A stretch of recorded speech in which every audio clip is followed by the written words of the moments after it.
Up to this point, we have been focusing on identity leadership. We have previously explored its components, being a prototype, a champion, an entrepreneur, and an impresario. Now we'll bring these elements together and examine how they work in practice, how leadership operates in the real world. However, this discussion goes beyond simply understanding how leaders manage identity effectively. We will also address a critical distinction: what makes a leader effective versus what makes a leader good. We'll explore how leadership can foster growth and create constructive environments, or conversely, how it can become toxic, damaging relationships and undermining motivation. Now, before we dive into today's topic, I want to add a brief but important note. As we discuss the politics of leadership, we will inevitably touch upon political dynamics and use examples of real-world political figures mentioned in the source materials. My goal here is to strictly, promote academic rigor, to apply psychological theories, to understand leadership processes. This lecture is not intended to sway your political opinions or endorse any specific ideology. We're here to critically analyze concepts and frameworks. Also, please be aware that the primary texts and studies we're drawing upon were published by the end of 2020. And so while the psychological principles are enduring, keep in mind that the specific examples and cited research reflect the state of knowledge and events up to that point. Thank you for understanding. And with all of that out the way, our main goal for this lecture is to move from theory to practice. We want to understand how the ideas we've discussed translate into what leaders actually do, both successfully and unsuccessfully. And so in this lecture, we'll examine real-world examples to learn what makes leadership work pragmatically and what makes it ethically sound or unsound. We'll explore why some leaders fail while others achieve remarkable success by integrating various facets of identity leadership. We'll also consider factors beyond identity management, such as the leader's social role, expectations, and even evolutionary perspectives on status, that might contribute to unethical outcomes.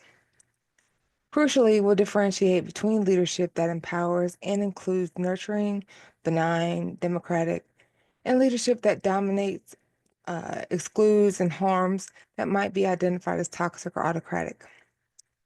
So let's start by looking at the pragmatics. What makes identity leadership effective in practice? And so in this first major section, we're putting on our pragmatic hats. We're less concerned for now with whether the leader's goals are good or bad, and more focused on understanding why some leaders succeed in mobilizing their groups while others fail.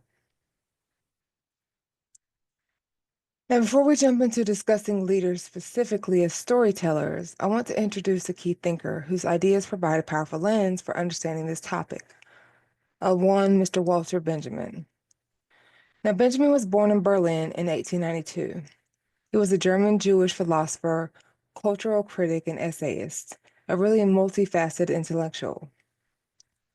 His work wasn't confined to just one field. He wrote influential pieces on literary theory, aesthetics, the philosophy of art and beauty, the philosophy of history, and media theory. And you might encounter his famous essays like The Work of Art in the Age of Mechanical Reproduction, or Theses on the Philosophy of History, and other courses. His thinking often blended diverse strands, including German idealism, Jewish mysticism, and Western Marxism. Now, Benjamin's life and work were deeply impacted by the turbulent history of his time. As the Nazis rose to power, he was forced to flee Germany in 1933, eventually settling in Paris. His life ended tragically, though, in 1940. While attempting to flee the advancing Gestapo at the Franco-Spanish border, fearing capture, some say he died by suicide, though some do not believe this. And this historical context is crucial for understanding the urgency and depth of his thoughts, particularly regarding political power. So why are we talking about Benjamin in a leadership lecture? Well, because his ideas are incredibly relevant to how we understand influence and communication. He thought deeply about the role of storytelling in shaping our perception of reality and history. He also wrote about the aestheticization of politics, essentially, how political power often relies on performance, symbols, narratives, and staged events, much like art, to exert influence. His works profoundly influenced literary and cultural studies and continues to be relevant today. So, thinking about Benjamin's insights into storytelling and the performance of power provides a valuable foundation as we now turn to consider how these dynamics play out specifically in leadership. Now, effective leaders don't just have policies, they explain why those policies matter, connecting them to the group's shared values and aspirations through compelling narratives. So let's unpack what the storytelling really involves. Being a great storyteller in leadership isn't just about being eloquent or having a catchy phrase. The content of the story is critical. As Benjamin observed, authentic storytelling links the narrator and audience, drawing on collective experience. In identity leadership terms, this means the story must resonate with the group's existing sense of self, but also help shape it. It's a narrative where the leader is clearly recognizable as one of us, someone who gets what the group is about and genuinely shares its values and goals.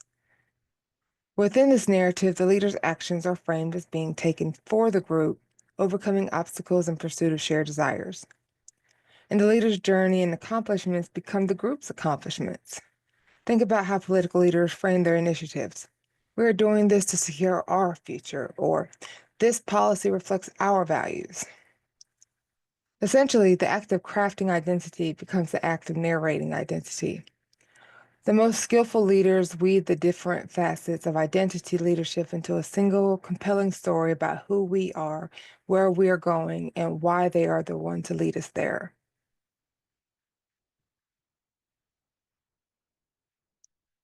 And I'm sure we have all heard the Shakespeare quote, "All the world's a stage, and all the men and women merely players." Walter Benjamin also noted that genuine storytelling isn't just a job for the voice. The hands, trained by work, play a part. We can take this further leadership is performed through our entire being. Our tone of voice, how we carry ourselves, even how we dress. It's about the whole package. Furthermore, a great performer knows the importance of the stage. Leaders need to create context where their message, their story will have the most impact. And think about the careful stagecraft of political rallies or major speeches. And this leads us to understand leadership fundamentally as a performative act. As Jeffrey Alexander noted regarding Obama's 2008 campaign, claims of being truthful or fair only take fruit if the performance is successful. And so the key takeaway is coherence. The words must align with the actions, and both must fit the context the leader creates or navigates. When all these elements align, the whole becomes far greater than the sum of its parts. So let's look at two powerful examples from American history where this coherence was masterfully achieved.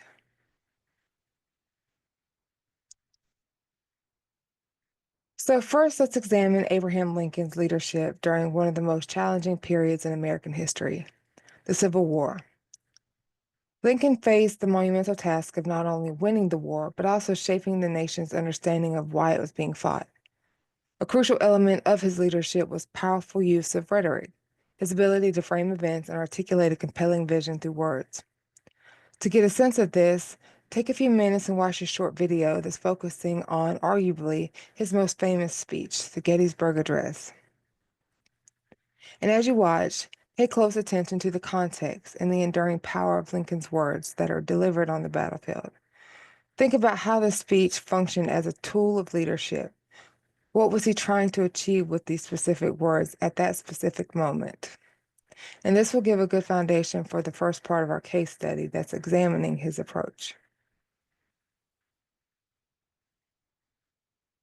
Now, how many of you all can recall having to learn the Emancipation Proclamation at some point in grade school? I know I did. Abraham Lincoln faced an immense challenge. While often hailed as the great emancipator, A critical view suggests his primary motivation for pushing towards emancipation was strategically rooted.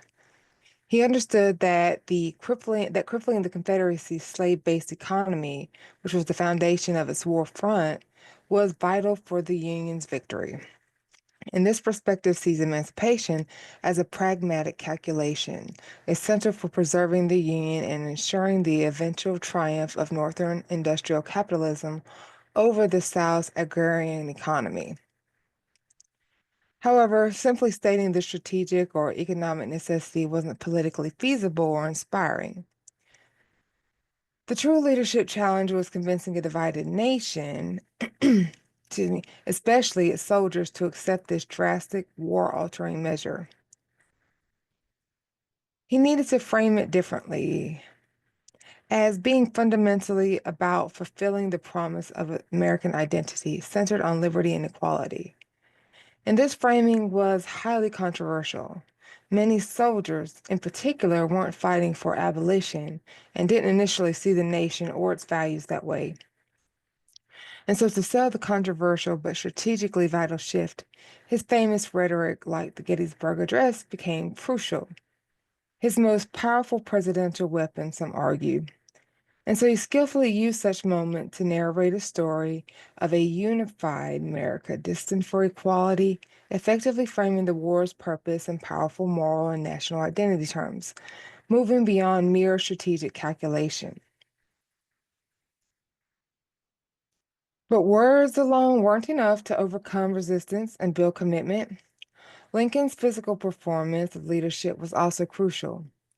He didn't isolate himself in Washington. He spent summers living near soldiers, visited battlefields, shared their conditions, and famously showed empathy, often reluctant to approve executions, taking a personal interest in individual cases. Walt Whitman saw him looking rusty and dusty, quote, right, rusty and dusty among troops, an everyday sight. And they even came to call him Father Abraham. Through these consistent actions, these performative displays of inclusivity and perceived empathy, the soldiers developed a powerful connection with him. They came to see him as one of us, someone who genuinely seemed to care for us. And this built immense trust, making them receptive to his difficult message about emancipation, even if its origins lay partly in strategic necessity. His articulated vision, presented through compelling rhetoric and reinforced by personal connection, became their vision because they believed in the leader and the identity he represented. Therefore, Lincoln's success in navigating this complex situation stemmed from the perceived coherence between his powerful, morally framed words and his grounded, empathetic actions. Even if driven initially by strategic and economic calculations necessary to win the war, the policy of emancipation required this masterful performance of rhetoric and personal connection to gain acceptance and inspire sacrifice. The strategic goal might have failed without the effective framing and the personal trust built through that empathetic performance. Now let's jump to another pivotal moment in American civil rights history. So we've just explored Abraham Lincoln's leadership during the Civil War, how he faced the immense challenge of reframing the war's purpose around emancipation and used a combination of powerful rhetoric like the Gettysburg Address and, of course, empathetic personal actions to build trust and achieve coherence. And so now we're going to jump forward almost 100 years exactly to another pivotal moment in American history and another president facing a profound national crisis centered on civil rights.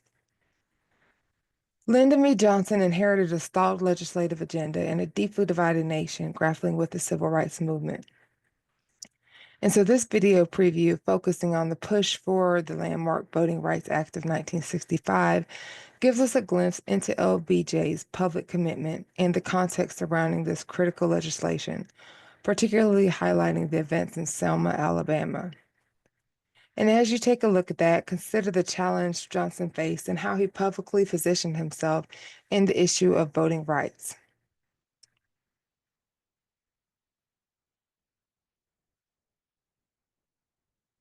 Now, that clip powerfully conveys Johnson's commitment to tackling voter discrimination and directly links his call for the Voting Rights Act to the events unfolding in Selma. We see him frame it as a fundamental issue of American rights. Now, let's dive deeper into the specific strategies and performances LBJ employed, moving beyond just the public declaration to the political maneuvering involved. Now, of course, LBJ is a figure whose legacy on civil rights is undeniably significant, yet also quite complex. It's crucial to understand that for his first 2 decades in Congress, representing Texas, Johnson often opposed federal civil rights measures, reflecting the political realities and sentiments of the Jim Crow South that he had to navigate for his personal ambitions. However, inheriting JFK's stalled domestic agenda after the assassination, including crucial civil rights legislation, it marked a significant shift. So Johnson, through his considerable political weight behind the cause, historians debate the precise mix of motivations, maybe a desire to honor Kennedy's legacy, a pragmatic recognition of growing power of the civil rights movement, and the political need to address racial unrest. And perhaps, as his powerful speeches have sometimes suggested, a genuine evolution in his own views on equality. Whatever the blend, his challenge became immense, not just overcoming the entrenched external opposition and the states' rights narrative, but also demonstrating leadership on an issue where his own record was contradictory.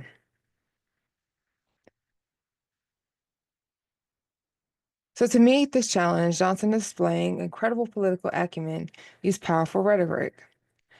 As it notes, he framed the legislation as completing Lincoln's work, arguing it benefited all Americans and tackled an American problem, not just a Southern or a Black problem. His famous adoption of the movement's own phrase, "We shall overcome," was in his speech to Congress, and it was quite a rhetorical masterstroke, a moment that resonated deeply, whether viewed as pure political strategy, a nod to JFK's goals, or a sign of personal conviction. But again, it wasn't just words. This is where Johnson's acknowledged political genius and skills as a master political engineer or impresario, as the sly term here shows, came into play. His handling of the Selma crisis was pivotal. Facing the horrific televised violence against peaceful marchers, Johnson couldn't let it stand unanswered, but directly sending federal troops risked playing into the states' rights argument. By skillfully maneuvering the reluctant Governor Wallace into a position where federalizing the Alabama National Guard seemed necessary, Johnson brilliantly framed the intervention as upholding law and order, an American solution, rather than a Northern imposition. And following this death staging, his subsequent theatrical speech to a joint session of Congress, a rare and powerful platform, had immense impact. The context he helped shape through his handling of Selma aligned perfectly with his unifying, morally charged message. He successfully nationalized the cause, forged a remarkable, if temporary, unity in Congress, and the landmark Voting Rights Act of 1965 passed following the Civil Rights Act of 1964. So while historians continue to debate the depth and timing of Johnson's personal commitment, his presidential performance achieved a powerful coherence at that crucial moment. And the alignment we see between his words, his decisive political actions, and the context he shaped proved incredibly effective. He successfully leveraged his political genius to secure landmark legislation, demonstrating how he could be both an inspirational poet and inspirational engineer, leaving a profound and lasting impact on American society, regardless of the complexities behind his motivations. And those examples show the power of integrated identity leadership. But what happens when leaders fail to maintain this connection and coherence? If effective leadership hinges on integrated, coherent performance rooted in shared identity, then ineffective leadership arises when that performance breaks down, separating the leader from the group. And what's the single biggest catalyst? Often, it's just stopping listening. frequently driven by this heroic myth, the idea that leaders are inherently special and above followers. And we all love a good storyline, right? The monomyth, the lone hero, the one. And this has to go through, he has to go through some odyssey by himself to save the world. This myth dangerously underplays follower roles and exaggerates leaders' autonomy in many cases. But it's not just about losing touch. Individual leader characteristics can also play a significant role in both rising to power and potential dysfunction. For instance, research on the dark triad, narcissism, psychopathy, and Machiavellianism offers insights. Now, narcissism is characterized by self-aggrandizement, confidence, and charm, consistently predicts leadership emergence and positive hiring evaluations. Interestingly, studies in collectivistic cultures like Indonesia suggest narcissism can predict even long-term occupancy, like school principals. Perhaps because self-enhancement is framed around the social connection rather than pure individuality. However, this doesn't negate the potential downsides. Mistrust, exploitation, and poor relationships can still manifest. Psychopathy, marked by a lack of conscious and erratic behavior, is more consistently linked to negative outcomes like fewer rewards and less career success, although some studies show a weak link to emergence. And then Machiavellianism. This is a strategic manipulation. It shows mixed results in the literature. And so, while potentially helping attain goals, the manipulative tactics often undermine trust and relationships' long-term goals.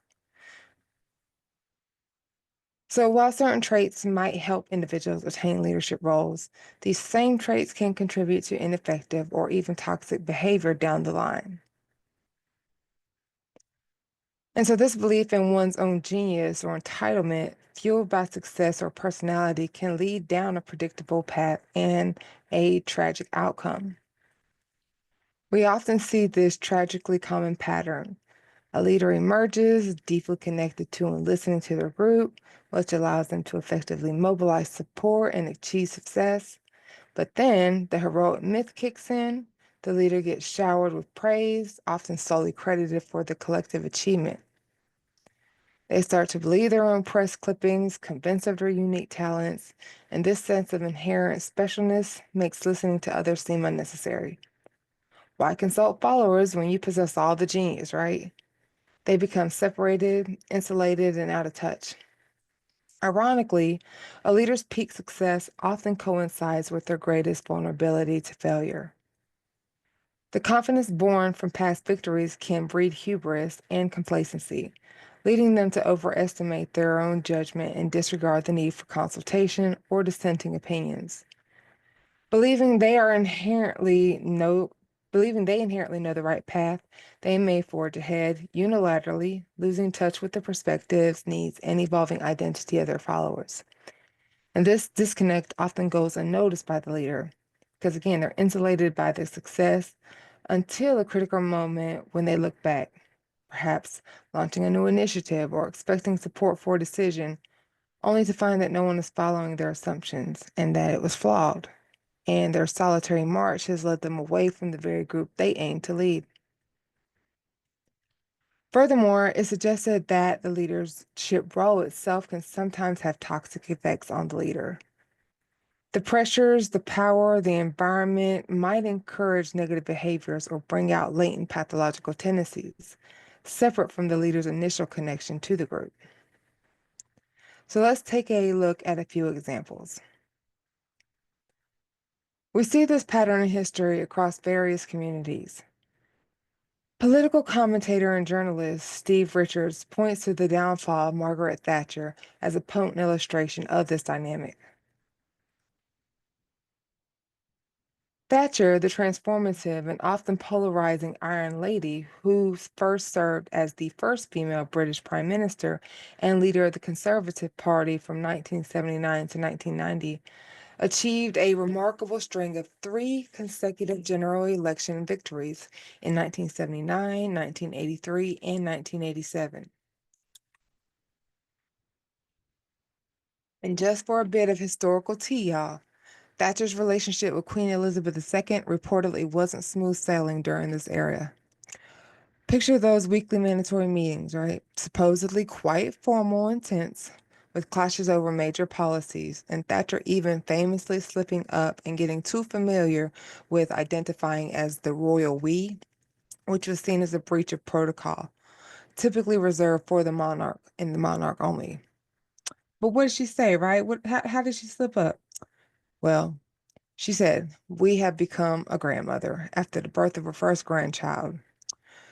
That's definitely some fascinating power dynamics between two iconic women.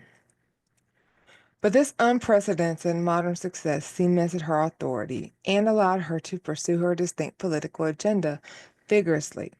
Indeed, her determination and refusal to compromise were famously captured early in her premiership during her 1980 party conference speech, where, facing intense pressure from within her own party to reverse her economic policies amid recession, she defiantly declared, "You turn if you want to. The lady is not for turning." So let's take a listen. To those waiting with bated breath for that favorite media catchphrase, the U-turn, I have only one thing to say. You turn if you want to. The lady's not for turning.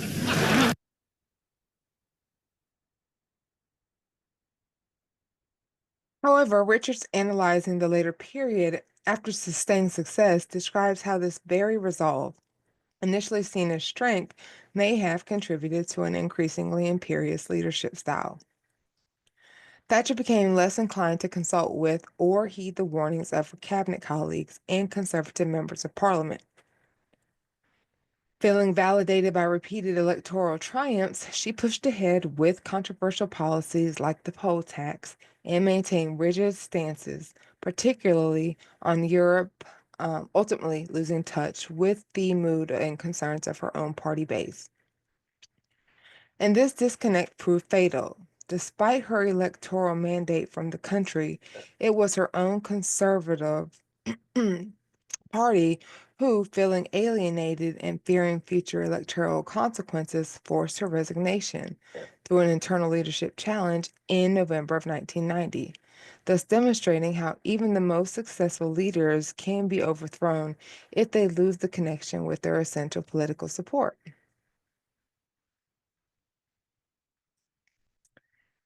And Tony Blair, who too served as a British Prime Minister from 1997 to 2007, offers another stark example of this leadership trajectory. Though not quite as enduring as the Iron Lady, Blair had an assortment of nicknames by the media as well. But I'm not going to share them, but y'all are more than welcome to Google 'em. Now, initially, Blair was lauded for his modernizing leadership of the new Labour Party and his remarkable ability to capture and reflect the national mood, culminating in a landslide election victory in 1997. His skill in connecting with the public feeling was famously highlighted after the death of Princess Diana later that year, when his coining of the phrase, "the people's princess," resonated widely and seemed perfectly attuned to the nation's grief. And obviously, Gen X and millennials love some Princess Diana. I'm sure we can only guess at, but the people everywhere, not just here in Britain, everywhere, they kept faith with Princess Diana. They liked her, they loved her, they regarded her as one of the people. She was the people's princess. And that's how she will stay, how she will remain in our hearts and in our memories forever. Now, Blair secured 2 further decisive election wins in 2001 and 2005, cementing his position. Yet, critics and observers argued that this prolonged success fostered an increasing conviction in his own judgment and a reduced willingness to heed dissenting voices, both within his government and among the public. And this became most apparent in the highly contentious decision to commit British troops to the US led invasion of Iraq in 2003, a policy pursued despite significant domestic opposition and international controversy. So the Iraq War irrevocably shifted public perception, transforming Blair from a leader seen as brilliantly in touch into a deeply divisive figure for many in Britain. And even his own later admission that towards the end of his premiership, he often preferred traveling abroad, and that reflects the intense level of public anger and criticism that he faced at home, illustrating a dramatic disconnect born from confidence forged in earlier successes. And again, the Gosling et al. 2012 article also provides a case study of the managing director, also illustrating this, where his toxicity seemingly stemmed from defensiveness and feeling out of his depth in the role, leading to self-preserving, critical, and manipulative behaviors that poison the environment. So, recapping the pragmatics. Effective leadership is a complex skill involving the integration of all four identity leadership facets into a coherent narrative and performance. It's about being a storyteller who embodies the group's identity and advances its perceived interest, ensuring words, actions, and context align. Crucially, this requires staying deeply connected and listening to the group. Ineffectiveness often stems from leaders buying into the heroic myth, believing they are above the group, leading them to stop listening and eventually losing their influence, often ironically right after major successes. And we've also added nuance by considering personality factors.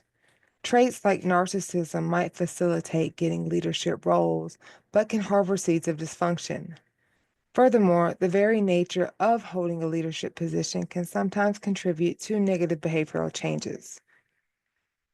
And so in section 2, we will assess the politics and ethics of leadership, the distinction between doing well and doing good.